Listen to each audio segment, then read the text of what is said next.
Bonsoir, nous sommes lundi 9 août et vous êtes sur NC News.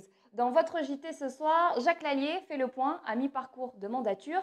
Quel bilan au JO côté calédonien et reportage au cœur des visites de maisons coloniales. L'heure est au bilan pour Jacques Lallier. Arrivé quasiment à la moitié de son mandat, le président de la province des Îles a tenu à présenter l'inventaire des actions réalisées et les futurs projets qu'il compte mettre en place d'ici 2023. Il est interrogé par Beryl Ziegler. Alors, vous avez pris récemment des décisions aussi assez drastiques, qui n'ont pas forcément fui l'unanimité, comme suspendre les aides, par exemple, aux expulsés de Rho, ou encore votre volonté de ne plus prendre en charge le régime d'aide médicale qui reviendra au territoire. C'est vraiment une volonté d'essayer de financièrement resserrer un peu les vis, Mm. parce que l'aide médicale, ça concernait quand même 12 000 12 000, et là on administrés est sur 18 aujourd'hui à 000. 11 000, donc voilà, c'est aussi un état d'esprit. Il n'y a pas Bon, trop de mauvais mouvements de contestation dans les îles non, par rapport à non, ça? puisque moi je leur dis qu'il faut arrêter d'être des assistés.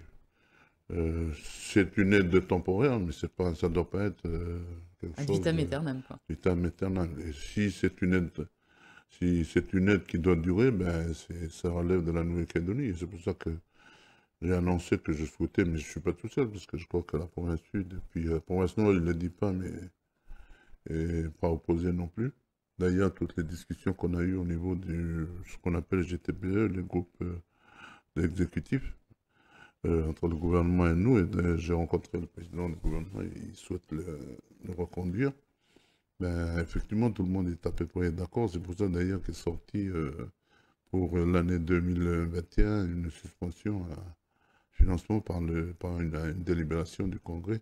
D'accord. Ah, donc Euh, vous avez vraiment insisté sur donc, non, arrêter l'assistanat, moi, attention ouais, se prendre en main. c'est quelque chose je préfère utiliser de l'argent qui nous est donné pour le développement économique, pour créer du travail pour les gens, ou des emplois, ou des revenus pour les gens, Ouais, vous à misez travers beaucoup sur la l'entrepreneuriat aussi. structuration de la filière des productions locales, notamment aller jusqu'à la transformation, et puis Oui, vanille, copra, l'exportation, miel, c'est vanille, ça les trois coprin, axes. miel, igname. Là, dernièrement, on a euh, ouvert une structure de transformation des produits agricoles, donc igname, patates, tout ça. Donc, on a mis sous vide pour essayer de voir comment on peut fournir les internats, les hôtels, mais aussi Les aller sur cantines. Nouméa, Ouais. les cantines, et ce qui permet d'avoir un marché encore plus développé pour. Top départ pour la campagne du Oui ce week-end. L'Union calédonienne, via son comité directeur, lançait officiellement sa campagne référendaire à Boulou-Paris avec un mot d'ordre, mener une campagne courte, intense et efficace.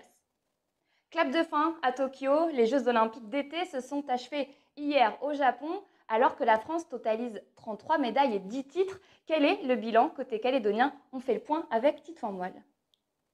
La flamme est éteinte et le drapeau olympique a été transmis à Paris. Oui, ces Jeux de Tokyo sont officiellement clos. Des JO où les 4 sportifs calédoniens présents parmi les équipes de France n'ont pas démérité. Le véliplanchiste Thomas Goyard d'abord, qui au terme d'une medal race emplie de suspense, s'est finalement adjugé l'argent, devenant ainsi le premier calédonien médaillé olympique dans une épreuve individuelle.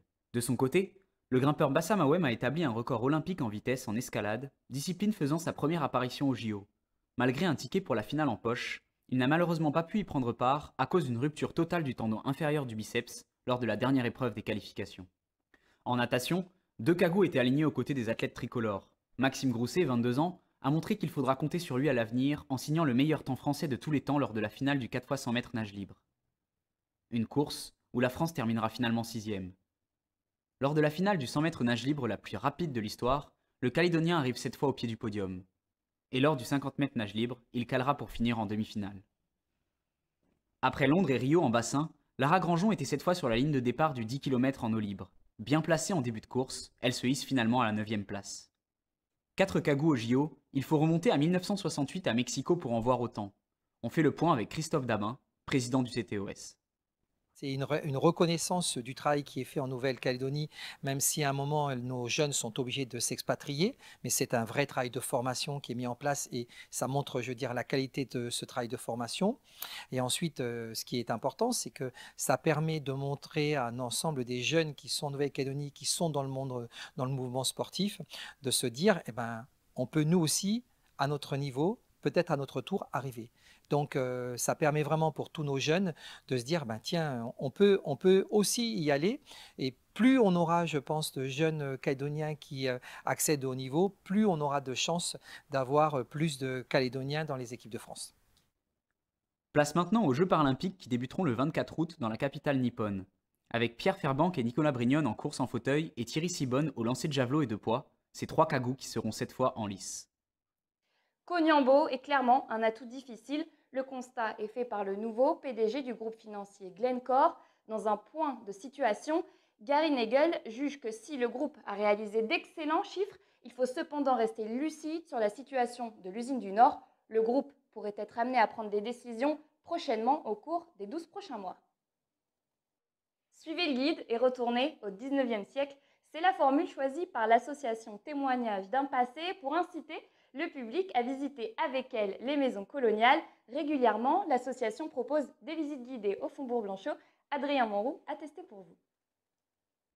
Tous les premiers mercredis du mois, l'association Témoignage d'un passé entraîne les visiteurs à la découverte des maisons coloniales de Nouméa. Une balade débutant à la maison Cellière qui permet de voyager quelques heures dans une autre époque. Vous allez avoir peut-être 1 mètre 50, 2 jardins d'ornement pour pouvoir mettre quelques fleurs, pour pouvoir vraiment agrémenter l'avant de la maison. Surtout si le propriétaire de l'époque n'a pas forcément les moyens de mettre les lambrequins, les écharpes. Le cheminement des promeneurs au cœur du Faubourg Blanchot est pour ces derniers l'occasion de découvrir près de 60 maisons coloniales et 4 lieux remarquables du siècle passé. Bien, nous, on vient d'arriver sur Nouméa il y a tout juste 15 jours qu'on est sorti de quatorzaine.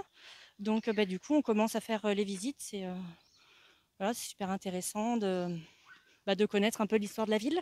Et puis aussi, quand on passe en voiture ou à pied, du coup, c'est toujours bien d'avoir un petit clin d'œil et de connaître ce qui s'est passé, pourquoi, comment. Un réel panorama du Nouméa d'antan qui permet de découvrir le quotidien calédonien du 19e siècle.